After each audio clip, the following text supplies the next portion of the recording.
What are your expectations of the upcoming SCO Summit, and what are the major issues and topics that India are most interested in? Yes, it is in many ways a historic SCO Summit that is taking place here in China, in Tianjin, 2025. Prime Minister Narendra Modi is going to be attending this summit. And not just that, I think the SCO Summit, the grouping, the countries are expanding as well. There are more and more countries that are becoming part of the SCO, which reflects time and age in which we live, where there is a requirement for more and more countries with sensibilities and thought processes and ideas that are in convergence with other countries, example, the existing SCO members, whether it is India or China, Russia, Pakistan, Iran, they all converging together, coming together, wanting to be part of the summit, wanting to be part of a grouping that is for the greater good, for the interest of each other's alignments, economic as well as political and strategic. All right, I also have a question for you. What do you think is the future of the India-China relationship between the two leaders?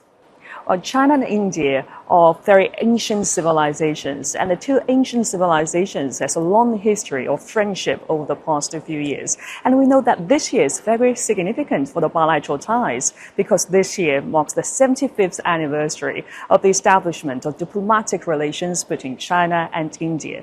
And we've seen that Foreign Minister Wang Yi of China have visited India just a couple of weeks ago, and he just met with Indian Prime Minister Narendra Modi in New Delhi.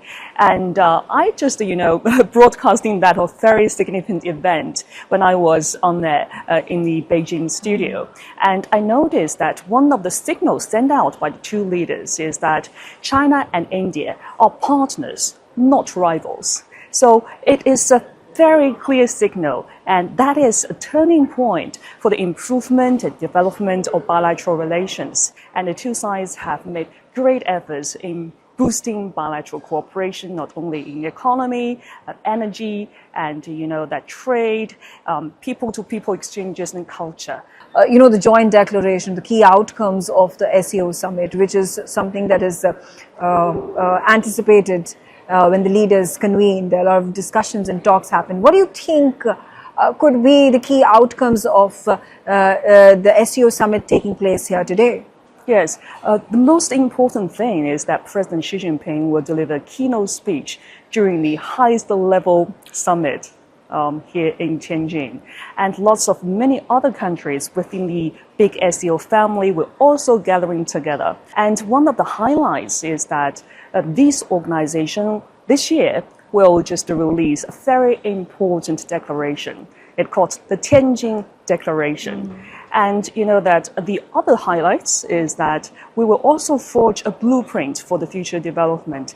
That is the strategic development plan for the next 10 years toward 2035. And we believe that China will just set new vision and propositions in carrying forward the Shanghai spirit. Now, the world is still overshadowed by power politics and unilateralism. What role do you think that SCO will play in safeguarding security in the region and also promoting multilateralism? It's interesting you mentioned about unilateralism, and in the face of unilateralism, there is this multilateralism that has emerged.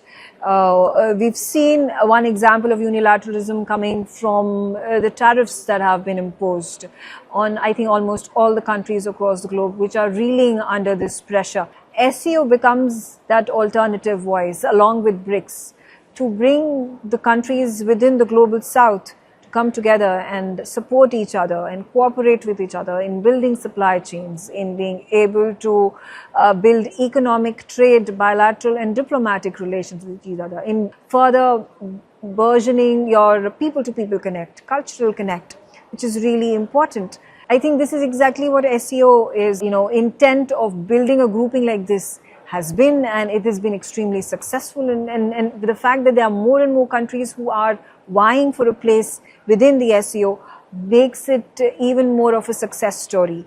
The foundation of the SCO Summit was to ensure regional security for its grouping members. And leaders from all these countries, China, Russia, India, Iran, Central Asian countries, they all have come together in their own way to cooperate with each other, to share intelligence, to support each other by way of safeguarding, to ensure borders are safeguarded, to ensure cross-border terrorism does not take place, to ensure that terror financing is reduced to the minimum, completely removed, completely done away with.